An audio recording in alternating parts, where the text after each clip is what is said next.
Welcome to Matterley Basin for the 60th Motocross of Nations, the Motocross des Nations, the world-famous World Team Motocross Championship. We're just alongside Winchester, off the M3 to the east of Winchester, right alongside the A31. And there are 40,000 fans enjoying some glorious weather here on a beautiful late summer Sunday afternoon in Great Britain. Terrible weather earlier on, 4:30 in the morning through till about 7:30. Absolutely mind-boggling storms. Apocalyptic storms struck the place, but everybody survived. What's more important, the 1,640-metre track designed by Johnny Douglas Hamilton has survived. We're back at the scene of the British Motocross Grand Prix that saw Stefan Everts on the way to one of his 101 career Grand Prix wins earlier in the year. But the people who qualified top are the United States of America. James Stewart and Ryan Villopoto both going 1-1 in their respective races during their qualifying races yesterday. Stewart beating Stefan Everts and Billy McKenzie. Billy Mack on a 450cc Yamaha, riding for Great Britain in the MX1 class, and finishing ahead of Josh Coppins, Tanel Leok and Max Nagel. In the MX2 class, Villopoto got the better of a feisty duel with the newly crowned MX2 world champion, and that was at number 2, Christophe Pourcel. There is the number 2 machine of Ryan Villopoto, the man who has just taken the lights, as they call it, the MX2 AMA National Championship in the States for the Monster Energy Drink Pro Circuit Kawasaki team. Villopoto, as I said, took that MX2 race victory in qualifying yesterday ahead of Pourcel, Antonio Cairoli, Ben Townley making his return to Europe for New Zealand, Tyler Rattray for South Africa, Kevin Strybos for Belgium, and Tommy Searle for Great Britain ahead of Australian Brett Metcalf. What a absolutely illuminating cast of characters. I'm Jack Bernicle, and I'm as on the edge of my seat as you doubtless are at home to see what happens here. Incidentally, the open qualifying race went to Belgian Steve Ramon ahead of Ivan Tedesco, late replacement for Ricky Carmichael, who found that the shoulder he dislocated at Glen Helen a fortnight ago wasn't up to racing when he tried it out on Tuesday. So he's out, Tedesco's in, his teammate, of course, with the Makita Suzuki team in the USA. But the first race brings together the MX1 and MX2 guys. And the whole shot will be so critical, especially for those 250Fs. But it's the supremely confident Stefan Everts riding an unlikely number 7 for Belgium, who emerges through the fast left turn in the lead in this beautiful English sunshine. Everts gets the gate that he wanted on the 450 Rinaldi Yamaha. So Everts takes the lead. Number 4 well in there is Sebastian Pourcel, but down already we've got number 14, Tommy Searle. Tommy Searle is down. Oh, and the new superstar of Great Britain looks to be out already. And there is number 4, Pourcel, down. And number 38, one of the Italians, that's Antonio Cairoli, the ex-world MX2 champion. So 2 of the 3, in fact, of the leading teams already in terrible trouble at the start of the very first race. Tommy Searle looks as if he may have been hurt as he went down on the Molson Kawasaki, the MX2 runner for Great Britain. Italian Antonio Cairoli, the team leader for the Italians, the 2005 World MX2 champion, has gone down. But this man, number 1, James Stewart, gets a terrific start. So James Stewart, who fought right the way through the season with Ricky Carmichael for honours in the AMA National Championships, but had some lurid crashes along the way, absolutely massive ones, and one of them coming out of Gravity Cavity at the fabled Unadilla Valley Raceway, upstate New York. Out of Gravity Cavity past the famous commentary tower, he had a mighty crash, so he's really pretty lucky to be in one piece. Poor Carmichael, not so fortunate. He was chasing James Stewart when he went down at Glen Helen 2 weeks ago. Oh, and already Stewart looking a bit edgy. The first African-American to win any motorsports championship, James Stewart. AMA Rookie of the Year. The 20-year-old from Haines City, Florida, won that AMA Rookie of the Year title in 2002, his first year as a professional rider. And he and Stefan Everts have just taken off at the front, with Villopoto getting a good start as well. He's in third place, so already the Americans looking like really class acts here. We knew that they would be. We thought that Ricky Carmichael's absence, although Carmichael is here to cheer on his team, we thought that Carmichael's absence might affect their chances. But look at this, 30 minutes plus 2 laps. We have 3 of these electrifying races today. This is MX1 versus MX2. Then we have the open class versus MX2. And then MX1 versus the open class. Most of the open class, right, oh, and there goes Stewart down in exactly the same place as Steve Bomber Ramon went down. Oh, and he gets in the way of his teammate. And exactly the same place as Ramon Dick, but not quite as uncomfortably. He's struggling to restart. So there are Floridian, here he goes. He just flicks a tear off and then momentarily loses his concentration, misses the rut that he needed to get that front wheel in right behind Everts, and Stewart goes down. But at least it looked a fairly easy launch off. He looks fairly comfortable. Meanwhile, fighting their way through, there's number 29, Carlos Campano of Spain. There are such good riders right the way down the track. That was a glimpse of Neville Bradshaw, who stood in at the last moment for Gareth Swanpoel. Molson's Kawasaki's Gareth Swanpoel, of course, suffering a bad dislocation of his shoulder in a multiple pile-up at the final round of the British Championships at Hawkston Park. Now, Stefan Everts, well, he said he wanted to lead Belgium to victory to top off his magnificent career. But he's got this lad to contend with, Ryan Villopoto, the astonishing 18-year-old from Washington. Number 5 there in chasing him, Christophe Pourcel. And Pourcel was so anxious to deal with Villopoto. He beat him when they were both racing 80cc bikes a couple of years ago in the States. But now the 18-year-old Villopoto there, reigning US champ, being pursued by the 17-year-old reigning world MX2 champion, Christophe Pourcel of France. This is fascinating stuff. So the Americans are going to be very, very much on the case here, whether we've got no Ricky Carmichael or not. And there is the 63-year-old Roger Da Costa, 5 times world champion, an absolute legend in the States, 4 times winner of the Trans Am Championship over there. And when he finished his racing career, which he spent all his years with CZ and Suzuki until his final year in 1980, he went to America to work for Honda USA. And he was the man who brought over the first, oh, and we got another man down, number 105. And that's Kenneth Gunderson of Norway, not where Kenneth wanted to be. As we catch up again with the remounted James Stewart. Stewart having to make his way back through the pack as we keep an eye on Christophe Pourcel in his attempts to close the gap.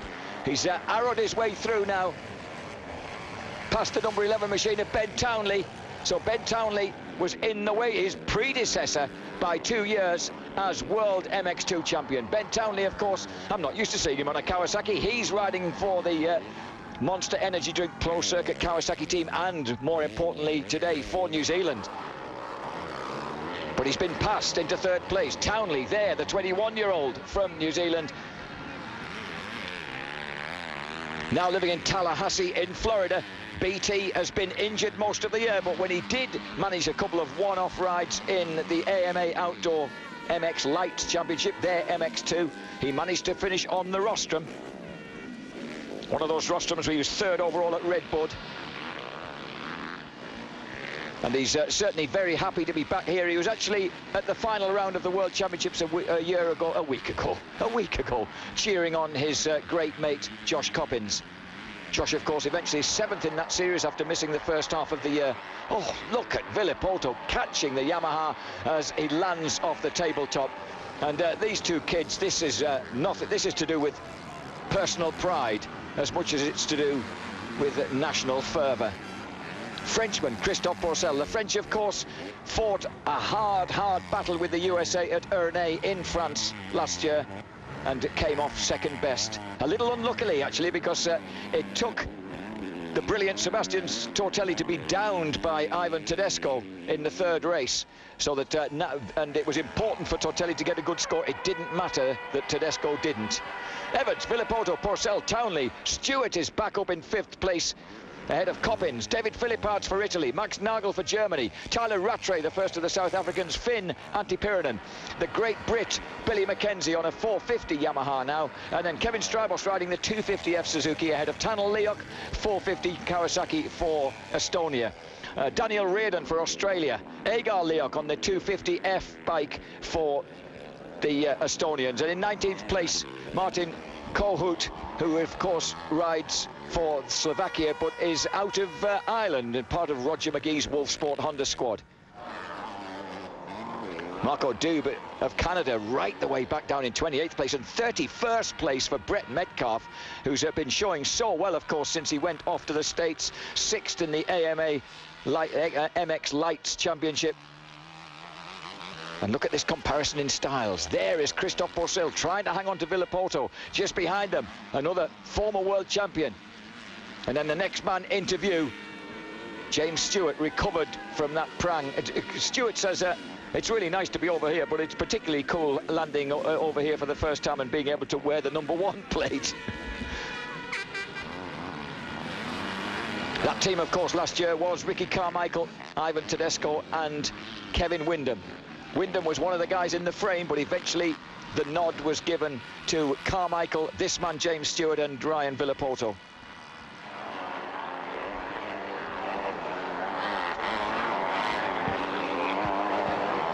In mid-air, Stewart glances across to his left to check out where the opposition's got to. James Bubba Stewart won the AMA 125 National Motocross Championship at his first attempt. And then in 2003, he won the 125 AMA West Supercross Championship Series. 2004, he won the 125 Eastern Supercross Region Supercross title, the 1 and the 125 National Championship, before moving up onto the 250s. Well, in this case, of course, the 450F. At first, he raced the 250 two-stroke Kawasaki against the 450s until realizing that really, in the end, he was going to have to go onto the four-stroke, onto the bigger, more torquey engine. And this is James Stewart, anxiously watched by Roger Da Costa. And at the moment, despite his fall, the Americans are looking good.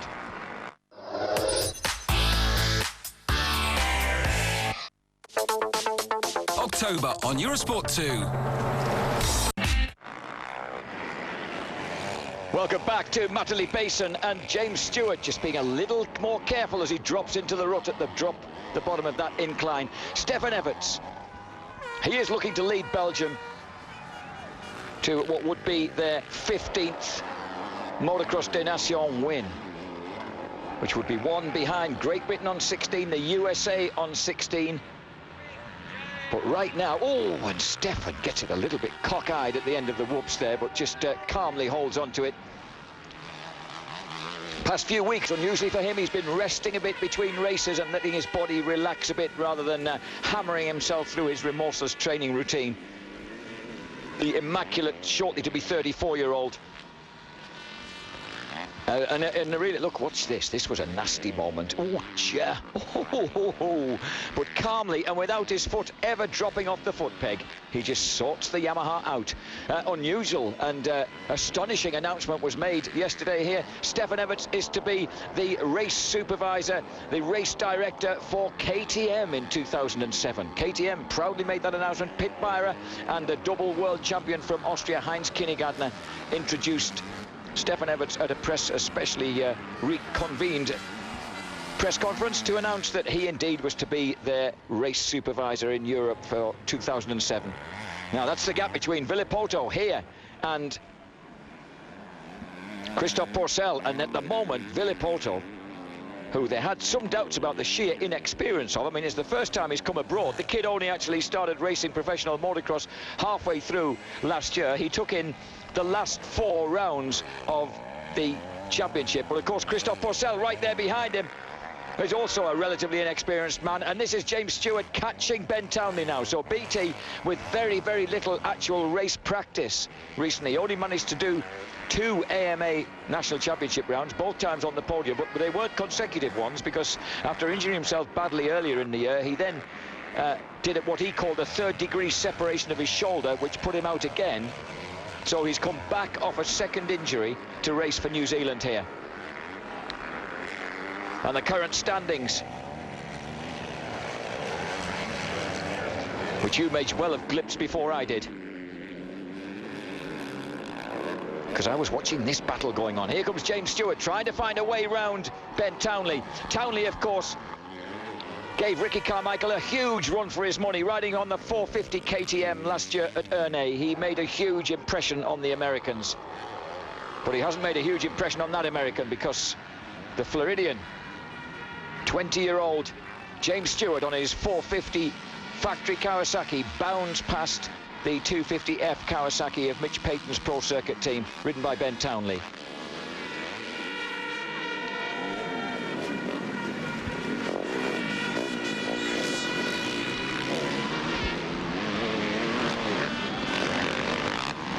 And at the moment, looking very comfortable indeed, James Stewart.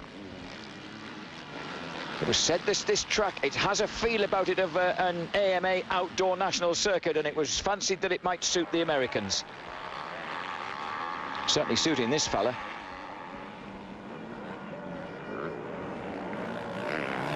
He won 3 events, of course, in his debut season in Supercross, interrupted by an arm injury at Phoenix. But he's come back strongly in 2006. 10 wins out of 18 rounds Stewart took in the Supercross series, but still lost out to Ricky Carmichael. And this is the man carrying the usual number 7 that's ridden by James Stewart. Stefan Everts, he's been 5 times a winner in the Motocross des Nations for Belgium, and he'd really love to equal that record of Roger de Costa's. He's won 6. It would make him the joint winningest Belgium. And look at the way that Villopoto gets that downhill double and drops right in to the apex of the left-handed turn. Beautiful riding from the kid. 18-year-old. A storming 2006 AMA Supercross Lights season, winning the 2006 AMA Motocross Lights Championship after a massively successful amateur career. And Pourcel is beginning to drop back a bit now, not quite able to match the sheer consistency of Villopoto's lap times.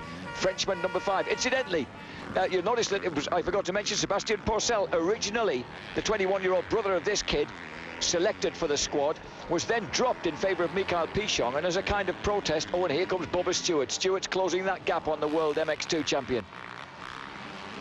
Got the extra power of that 450F underneath him, of course. Bubba Stewart was handsomely the fastest man on track yesterday when conditions were a bit kinder, with an amazing lap of 2 minutes 3.123. But of course we had 2 or 3 hours of heavy rain this morning that have made a difference.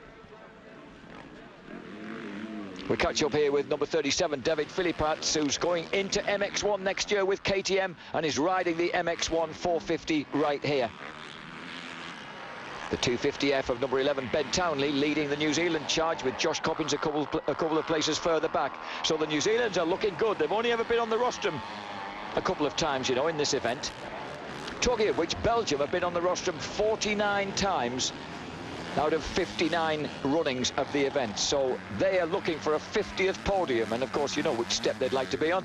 But unfortunately, Kevin Strybos, racing the 250F rather than his customary 450F Suzuki, is seemingly able to make ground. He's lying about 12th at the moment. Strybos not able to close down anybody in front of him and therefore help out his teammate Stefan Everts, who's leading handsomely. Townley has Josh Coppins a couple of places behind him, so New Zealand looking tidy. Townley in 5th place, Philippats leading the Italian charge with poor Caroli way downfield. But Caroli's making terrific progress. The Italians could get back into it. Coppins, the second of the New Zealanders. Rattray, the first of the South Africans. Mackenzie still looking solid in 10th place, but really dropping well off the pace of Max Nagel. And Cairoli's up to 13th. Terrific performance by him. He's stormed past Antti Pyränen and Agar Leok. Daniel Riordan's dropped back on the Australian big bike rider, just ahead of Nev Bradshaw and Carlos Campano. Bradshaw, of course, on the 450F Motorvision Suzuki, riding for South Africa, alongside Tyler Rattray and Wyatt Avis.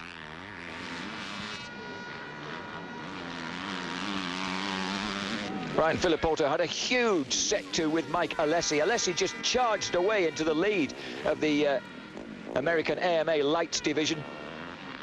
And it looked like he was going to take the championship cleanly for Red Bull KTM, but then he said he actually got a bit stressed being in the lead. He didn't much. It was actually quite a relief to him when this guy came back at him and grabbed successive victories at Budds Creek, High Point, Budds Creek, Red Bud and Unadilla Valley Raceway, all tracks he'd never seen before, and put himself back into the lead. But then he had a breakdown at his home track at Washougal. That Mitch Payton tuned 250F Kawasaki broke down on him. Made no odds. He came back to take the championship anyway. We're now looking for the second of those, and here's the battle going on. There's that Kevin Strybos being passed by Tanel Leok, number 16. So Strybos normally expects to have the 450 Suzuki underneath him, and he's just had the De Groot Kawasaki 450 of Tanel Leok. The Estonian Express charged past him. So rather than gaining ground, at the moment, Kevin Strybos, the 21-year-old from Giel in Belgium, is losing ground.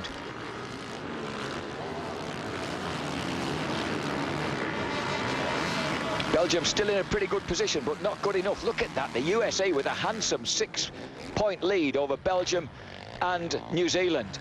Italy are now fourth, thanks to the progress of Tony Cairoli after that mess earlier on. And France in 7th, 8th for Finland, 9th Australia. Don't forget, in the end, the results are counted best 5 out of 6. So you can throw away one dire score. And at the moment, of course, Great Britain are at the bottom of the pile because they've lost Tommy Searle. Now, the question is Tommy going to be fit to ride the second race? Because if they're without him, then that's it. Their chances are absolutely gone. And there was so much hope that the young British guys, the 17-year-old Tommy Searle, 22-year-old Billy McKenzie, and the guy who's just retained his MX2 British Championship, who would be out on the 450 KTM in the next race, Carl Nunn, would have a real chance of a podium or even an outside chance of a victory here. That was until we saw the Americans out on track yesterday and their blistering speed. This kid, Ryan Villopoto, he was the second fastest man out on track. 2 minutes 4.2 seconds was his fastest lap. Evert's fastest lap yesterday was 2 minutes 5.4. But of course, conditions are a little bit crabbier in places today after all that rain. He's just kept the dust down. Incidentally, you've got the 19 top nations out of 31 entered here. There was a B final earlier today, which was won by Cornel Nemeth of Hungary, though I don't think his team took the overall.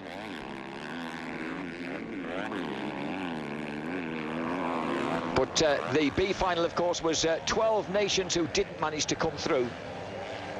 And looking anxiously over his shoulder, Patrick Walther of Switzerland, number 44, is now in a position where the blue flags are waving, and he needs to keep out of the way because the big boys are a-coming. There's no sign, of course, of Gordon Crockard because the former, as we take a quick little glance at the standings, look at this, 9 laps in, Everts has the lead by 11.5 seconds from this kid, Ryan Villopoto. James Stewart now into 3rd place ahead of Christophe Pourcel, Ben Townley. Townley and Coppins are the guys who are keeping New Zealand very much in the fray. And Billy McKenzie in 10th place. Well, Great Britain will emerge with just those 10 points if Billy Mack can hold on to that on the Bike-It Dixon Yamaha. Bike-It and Dixon, of course, are the people who've promoted and organised this event. A huge undertaking. Just the sheer superstructure of the thing. Cairoli's still there in 13th place. Can he get any further on than that?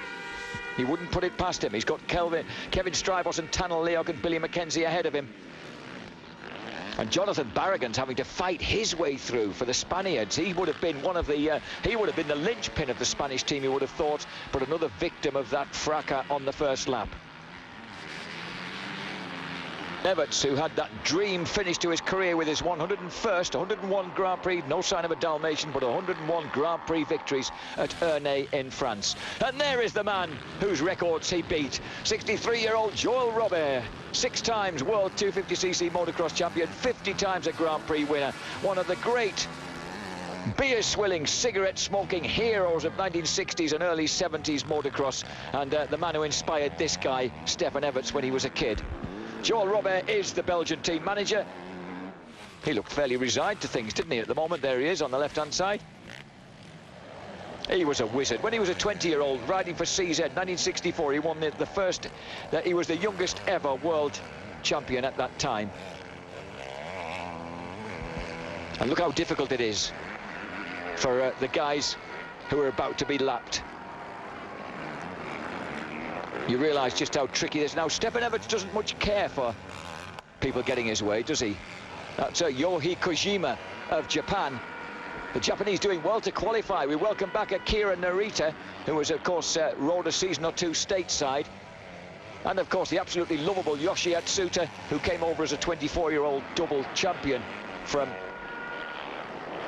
Japan, and is at the presently leading that championship by 3 points, actually, back in Japan, from Akira Narita. There's a terrific battle going on between two of the members of the Japan squad back home. And incidentally, their manager, get this, Tetsumi Mitsuasu, a little guy who's now supervisor of Yamaha's racing program in Japan, as the stars and stripes fly for this guy, Ryan Filipotto, and the man behind him, James Stewart. But Mitsuasu finished 5th in the 125cc World Championship of 1980, behind Harry Everts and Akira Watanabe.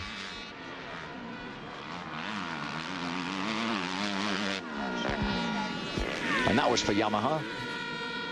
This is Kawasaki's second and third place men in the race, but leaders on the world team stage at the moment, Villopoto and Stewart. And Stewart looks fairly determined to get the better of Ryan Villopoto. I should think he's reckoning, well, I'm on the 450, I should really.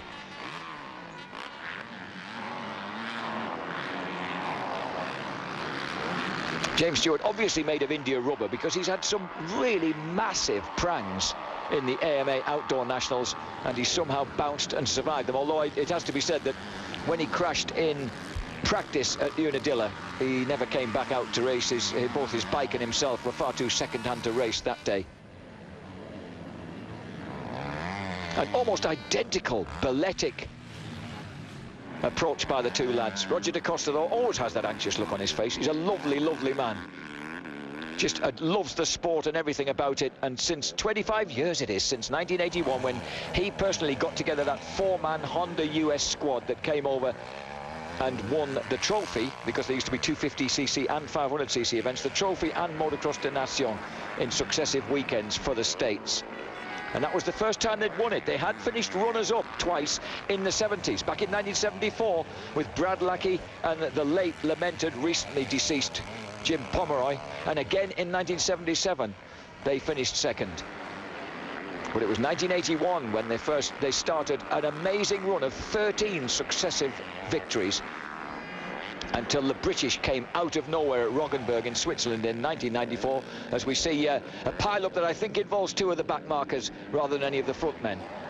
And it's the Japanese boy, number 35, Yohei Kojima, on his 250F Suzuki. And these two were identical riding styles we're seeing. The two Americans showing how these deep ruts should be dealt with.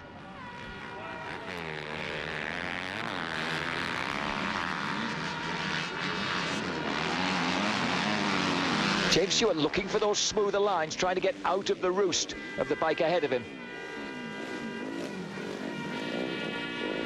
As they lap number 56. At least I think it was number 56. But they've got through pretty smartly.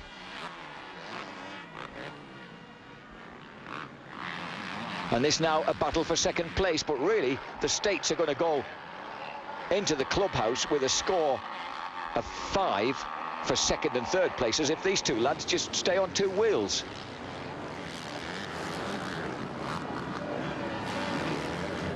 Well, there you are. We keep going back to number 56, and I didn't think I had a number 56 in the race, so there we are. We'll work that out some other time.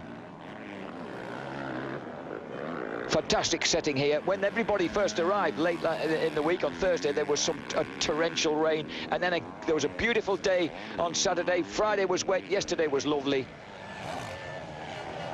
And the way that the track has rutted out will quite suited the Americans yesterday. But with having had that heavy rain this morning, that has meant that Stefan Everts, having got the whole shot, of course, which is an absolutely vital commodity, has been able to tiptoe his way through ahead of these guys as Stewart goes for the inside line and then digs deep down to the outside berm, giving Villopoto the chance to turn tight. But underneath a Belgian flag, James Stewart has the power from that 450F Kawasaki to launch himself through into second place. So James Stewart moves second. The 20-year-old takes the 18-year-old. Roger Da Costa just hopes that they'll behave themselves. Da Costa, who won his very final Grand Prix, the Luxembourg Grand Prix of 1980 for Honda, before exiting Europe and heading over to the United States to work for Honda America. Now, of course, he's the head honcho at Suzuki. Ricky Carmichael is his main man, but Ivan Tedesco will be out in the next race, which will be bringing you live right on top of this one. This is the race that's just happened. It was ending as we came on air, and then the next race will bring together the Open Class boys and the MX2. So these guys, like Stefan Everts, Everts, I thought he was going down. Everts and the MX1 boys have the luxury of a rest during the afternoon, if watching your teammates can call being a rest. And then they come out to face the Open Classes at the end of the day. Stefan Everts, of course, won at Lierop.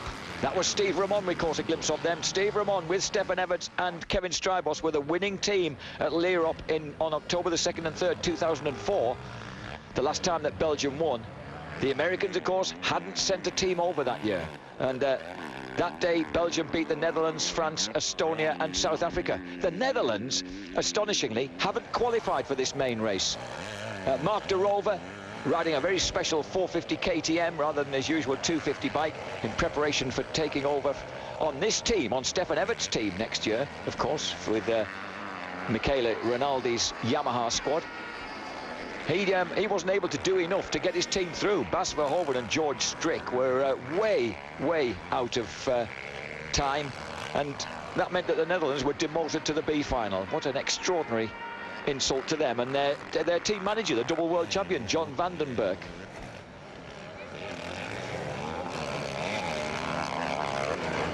Everywhere you look, in fact, you'll see there are some intriguing people as team managers, not least of course Rob Herring, a 10-time British motocross and supercross champion, who was actually riding for Great Britain when they won that famous victory in 1994, and Robbie Herring, the man at the helm for Great Britain this time around.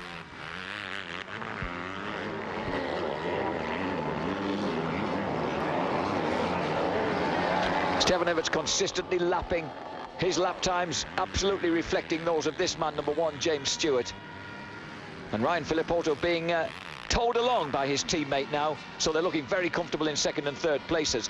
I do wish we still scored this separately. We used to score it separately, so Ryan Villopoto would get a 1 point for leading the 125cc class home. That would be interesting, because the next 125 along is Christophe Pourcel in 4th place, Ben Townley 5th. How well, I beg your pardon, the 125s, the 250Fs then, the MX2s, how well are those guys shaping up against the big lads? Fantastic performance by them. So we've got 250Fs, 3rd, 4th and 5th, then Josh Coppins, the next MX1 guy, in 6th, ahead of David Philipparts and Max Nagel.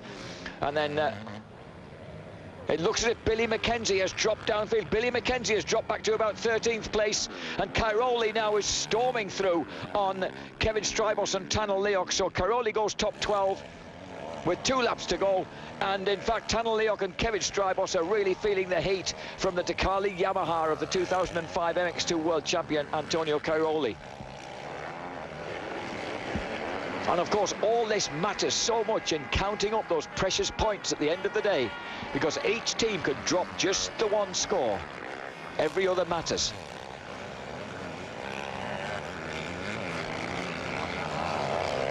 Everts looking for lines that steer him clear of the back markers he's amongst now. Can you imagine what it was like when China were out there in the qualifying races yesterday, getting lapped 3 times? So the very gallant Chinese squad, including Li Shi on his Honda, he was lapped.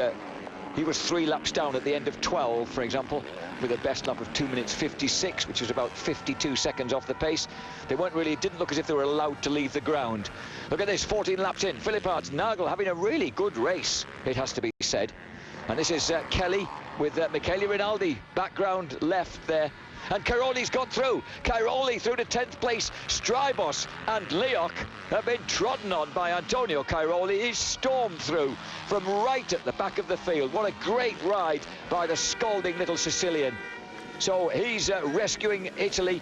David Philippart's on 7. That puts them on 17 points. It's still a bit of a handful, but they're better than it might have been. Mackenzie managed to restart.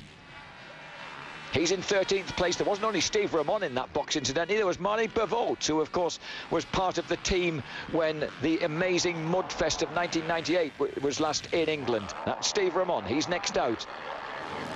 Well, Marnie Bavote's one of the winning team with Joel Smets and this maestro, Stefan Everts, the only man, really, who managed to get round the quagmire that was Fox Hill in 1998 after 2 days of horrendous torrential rain. The cruelest trick ever played on promoter John Haller.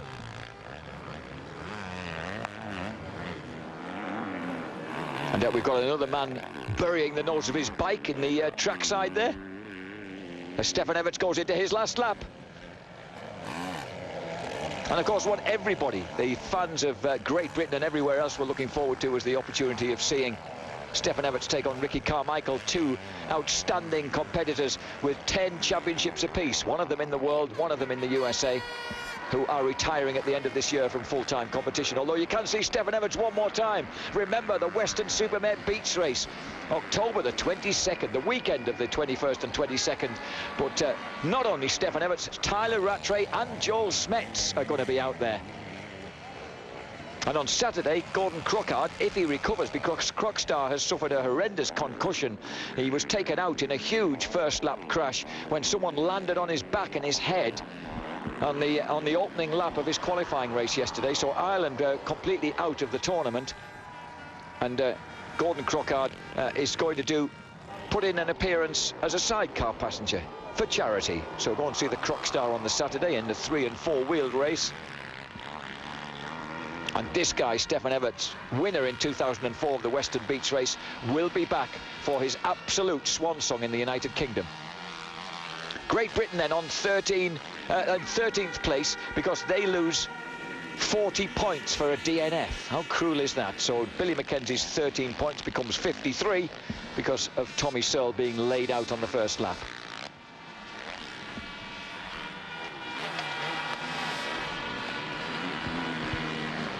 Stefan Everts.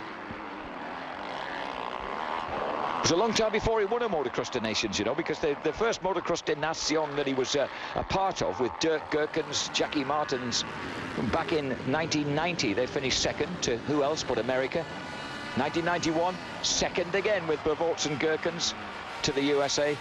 1992, second again with Georges Joubert and Monique Bavots, but he's certainly taken the win here. Stefan Everts takes the first race victory. 1 point on the board for Belgium, but not getting the backup that he could have done with, and Joel Robert knows that there's a bit of a mountain to climb here for his team, especially as those Americans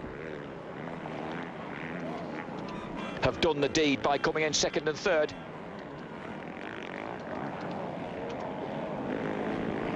But behind them, Christophe Pourcel hangs on to 4th place. Ben Townley and Josh Coppins gets through past David Philippart's into 6th. So Townley and Coppins, a good ride for them, for those two. That puts them strongly on 11 points in 2nd place, I think. And then Philippart 7th for Italy, Nagel 8th for Germany, but without any backup. Rattray 9th for South Africa with Nev Bradshaw 18th. Tony Cairoli in 10th place, so 17 points on the board for the Italians. Strybos 11th, 12 points on the board for Belgium. They are just behind New Zealand by 1 point. Consistency really matters in this game. Sebastian Pourcel has 15 points. Christophe Pourcel has 4, so 19 points for the French. This is really intriguing.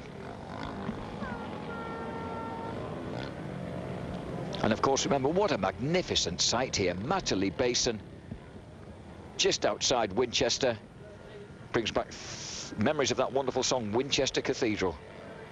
Stop letting me down. Well, Matterley Basin hasn't let anybody down here. What a great atmosphere. The Motocross des Nations, the Motocross of Nations, as it's now been called the last couple of years. The Americans won it last year at Ernay in France. They beat the French. They mounted 16 points. The French had 24. Belgium third with 31, ahead of New Zealand and Great Britain. But Everett takes the first victory. Stewart and Villaporta, though, are already well on the way for the USA. Italy and Belgium are still in with a shout. Great Britain, not realistically. A lot depends on whether Tommy Searle's well enough to come out for the second race, what sort of state the kid's in. The Australians consistently poor. Brett Metcalf, 20th place, and Daniel Reedon dropped back to 21st, ahead of Martin Kohut on the Wool Sport Honda. Akira Narita, a disappointing 27th, just after a spill, just ahead of his teammate Kojima. And Marco Dube, even more disappointing for the Canadians, for whom Carlton Fasciati, who's well known for retired on lap 2. Fasciati, of course, the teenager who's well known to British people who like to go and watch him at the Sheffield and other supercrosses in the UK. He'll be back on the 28th at Sheffield Arena. USA, 5 points. New Zealand, 11. Belgium, 12. Italy, 17.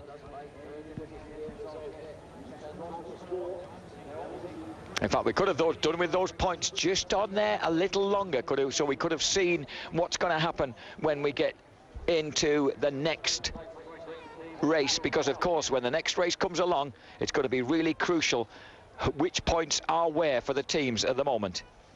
That then was the first race. The second one to come